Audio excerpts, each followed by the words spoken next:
Assalamualaikum warahmatullahi wabarakatuh. Perkenalkan, di sini kami dari kelompok 8 yang beranggotakan saya sendiri yaitu Adam Akbar dan juga teman saya yang bernama Muhammad Akmal. Di sini kami akan memaparkan ataupun mempresentasikan materi kami yang berjudul budget biaya pemasaran. Dalam sebuah perusahaan, khususnya perusahaan manufaktur yang didominasi oleh kegiatan untuk memproduksi suatu produk berupa barang, tentunya dalam melakukan kegiatan produksi yang di dalamnya melibatkan unsur input, proses, dan output, sangat sering terjadi peristiwa ataupun kejadian di luar perkiraan perusahaan, baik dalam hubungan kepada supplier pada saat pemprosesan ataupun dalam melakukan distribusi barang kepada pelanggan. Dalam dunia akunting sangatlah penting dalam melakukan pencatatan dalam berbagai kegiatan yang dilakukan, terkhusus dalam hal yang berada di luar dugaan, seperti dalam kasus anggaran biaya pemasaran. Biaya pemasaran adalah biaya yang meliputi semua biaya yang terjadi saat produk selesai diproduksi dan disimpan dalam gudang sampai produk tersebut diubah kembali dalam bentuk uang tunai. Pengertian budget biaya pemasaran. Dalam arti sempit, biaya pemasaran hanya meliputi biaya-biaya yang dikeluarkan untuk menjual suatu produk ke pasar. Sedangkan dalam arti yang luas, biaya pemasaran meliputi semua biaya yang terjadi saat produk selesai diproduksi dan disimpan dalam gudang sampai dengan produk tersebut diubah kembali dalam bentuk uang tunai. Menurut Mulyadi, biaya pemasaran adalah biaya yang meliputi semua biaya yang terjadi saat produk selesai diproduksi dan disimpan dalam gudang sampai produk tersebut diubah kembali dalam bentuk uang tunai. Bentuk budget biaya pemasaran. Yang pertama ada gaji karyawan, biaya bahan pembantu, biaya pemeliharaan gedung, biaya pemeliharaan alat, biaya listrik, dan biaya penyusutan. Dan juga biaya penyusutan alat dan juga promosi. Selanjutnya, biaya pemasaran dapat dibedakan dalam beberapa macam menurut rangkaiannya, yaitu sebagai berikut. Yang pertama adalah produsen ke konsumen. Produsen ke konsumen ini adalah bentuk saluran distribusi yang paling pendek dan sederhana, yaitu saluran distribusi dari produsen langsung ke konsumennya tanpa menggunakan perantara atau bisa disebut distribusi secara langsung.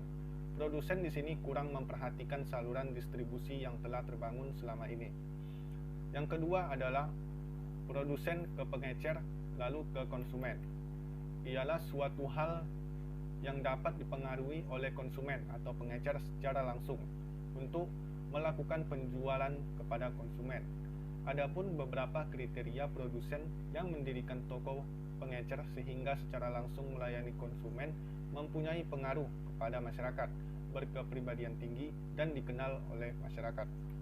Yang ketiga yaitu produsen ke pedagang besar, ke pengecer, lalu ke konsumen. Yang berarti bahwa saluran distribusi ini banyak digunakan oleh produsen dan dinamakan sebagai saluran distribusi tradisional. Produsen di sini hanya berhubungan kepada pedagang besar atau pengusaha-pengusaha besar, tidak melayani pengecer dan juga penjual. Produsen di sini juga terkhusus melayani dalam partai besar tanpa menghiraukan pengecer dan juga penjual. Yang keempat yaitu produsen ke agen, ke pengecer, dan ke konsumen. Dalam melaksanakan saluran distribusi, produsen memilih agen yaitu agen penjualan ataupun pabrik sebagai penyalurannya. Produsen menjalankan kegiatan perdagangannya secara besar dalam saluran distribusi yang ada, dan sasaran penjualannya terutama diajukan kepada pengecer. Yang terakhir yaitu produsen ke agen, ke pedagang besar, ke pengecer, lalu ke konsumen. Yang berarti saluran distribusi ini berfungsi untuk saling menggunakan agen sebagai perantara untuk menyalurkan barangnya kepada pedagang besar yang kemudian menjualnya kepada toko-toko kecil.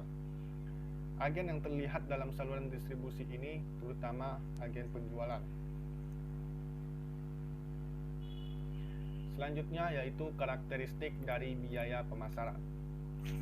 Banyak ragam kegiatan pemasaran ditempuh oleh perusahaan dalam memasarkan produknya, sehingga perusahaan yang sejenis produknya belum tentu menempuh cara pemasaran yang sama.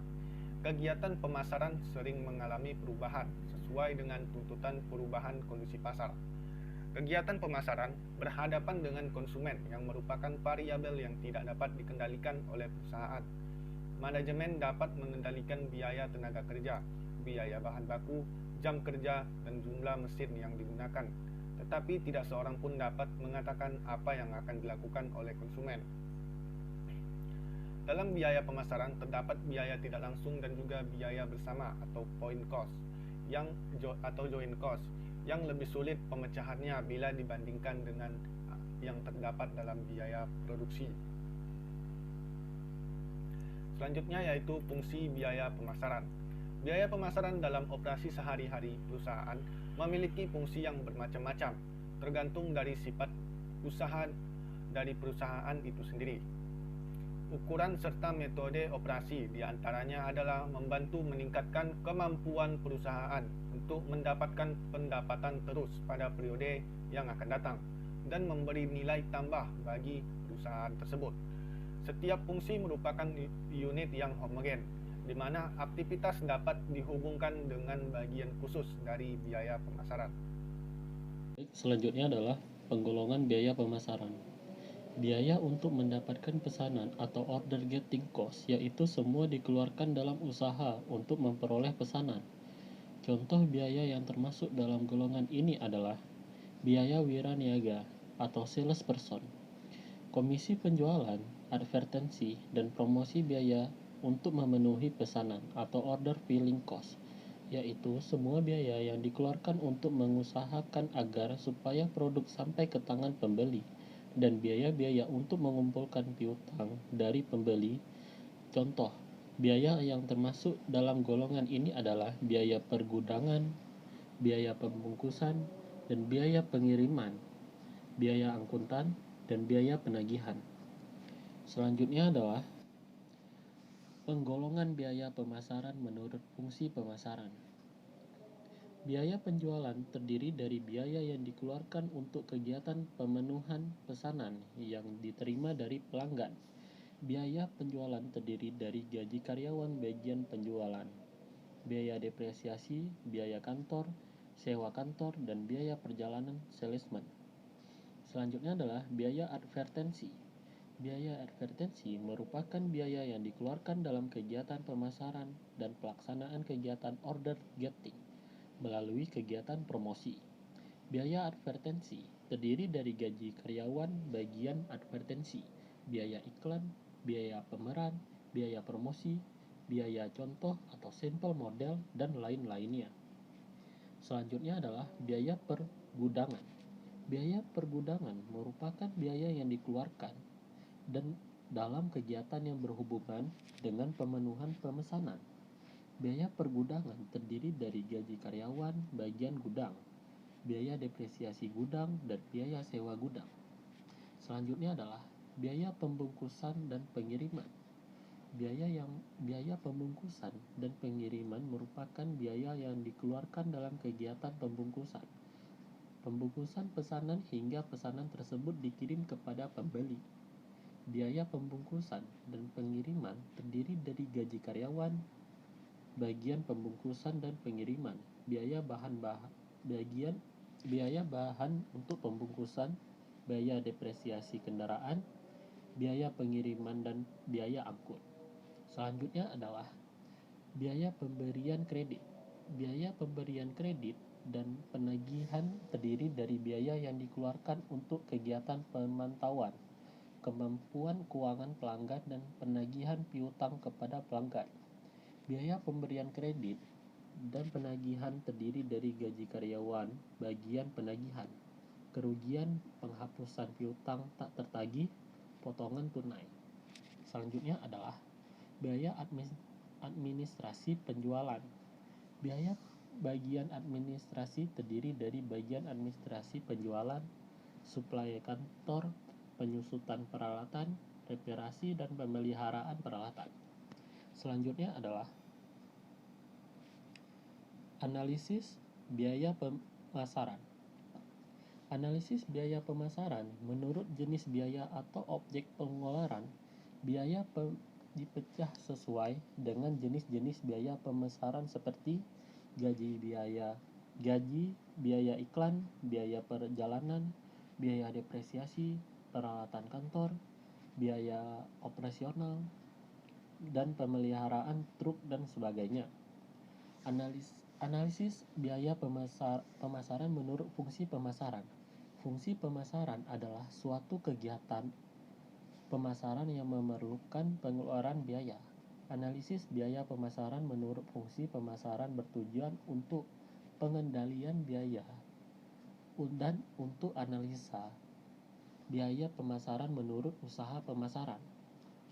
Analisis biaya pemasaran menurut usaha pemasaran adalah menurut jenis produk, menurut daerah pemasaran, menurut besar pesanan, dan menurut saluran distribusi. Data dan informasi untuk menyusun budget biaya pemasaran. Agar suatu budget dapat berfungsi dengan baik, maka taksiran-taksiran yang termuat di dalamnya harus mencakup akurat, sehingga tidak jauh berbeda dengan realisasinya nanti.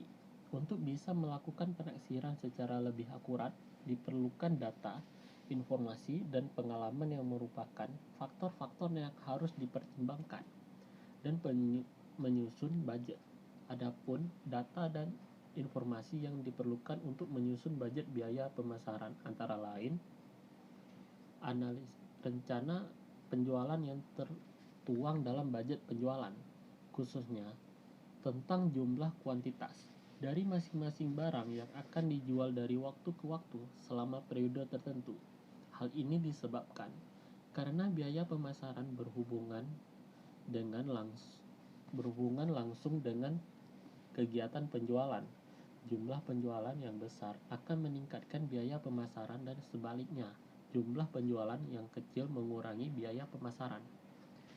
Yang kedua adalah berbagai standar biaya-biaya yang termasuk dalam kelompok biaya pemasaran yang telah ditetapkan oleh perusahaan. Standar biaya semacam ini sangat diperlukan oleh perusahaan untuk mengendalikan efisiensi kerja karyawan atau controlling.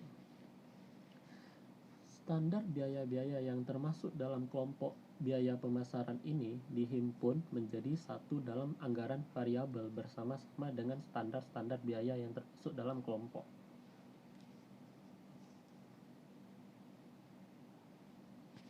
Biaya pabrik tidak langsung. Standar biaya termasuk dalam kelompok biaya administrasi dan biaya-biaya yang termasuk dalam kelompok biaya pemasaran. Yang ketiga adalah sistem pembayaran dan upah atau gaji yang dipakai oleh perusahaan, khususnya upah yang dibayarkan kepada karyawan di bagian pemasaran. Selanjutnya adalah metode depresiasi yang dipakai oleh perusahaan, khususnya depresiasi yang dipakai oleh perusahaan, khususnya depresiasi terhadap aset tetap yang ada dalam lingkungan bagian pemasaran. Yang terakhir adalah metode alokasi biaya yang dipakai oleh perusahaan untuk membagi distribusi biaya-biaya yang semula merupakan suatu kesatuan biaya bersama joint cost ke dalam kelompok-kelompok biaya sesuai dengan tempat di mana biaya itu terdapat atau terjadi. Misalnya biaya listrik, oleh karena lingkungan bagian pemasaran sendiri juga dibagi lagi menjadi beberapa sebagian, maka biaya listrik pemasaran tersebut harus dibagi-bagi dan dialokasikan serta dibebankan lagi ke dalam kelompok biaya listrik dari tiap-tiap sebagian yang ada. Sekian dari presentasi kami. Assalamualaikum warahmatullahi wabarakatuh.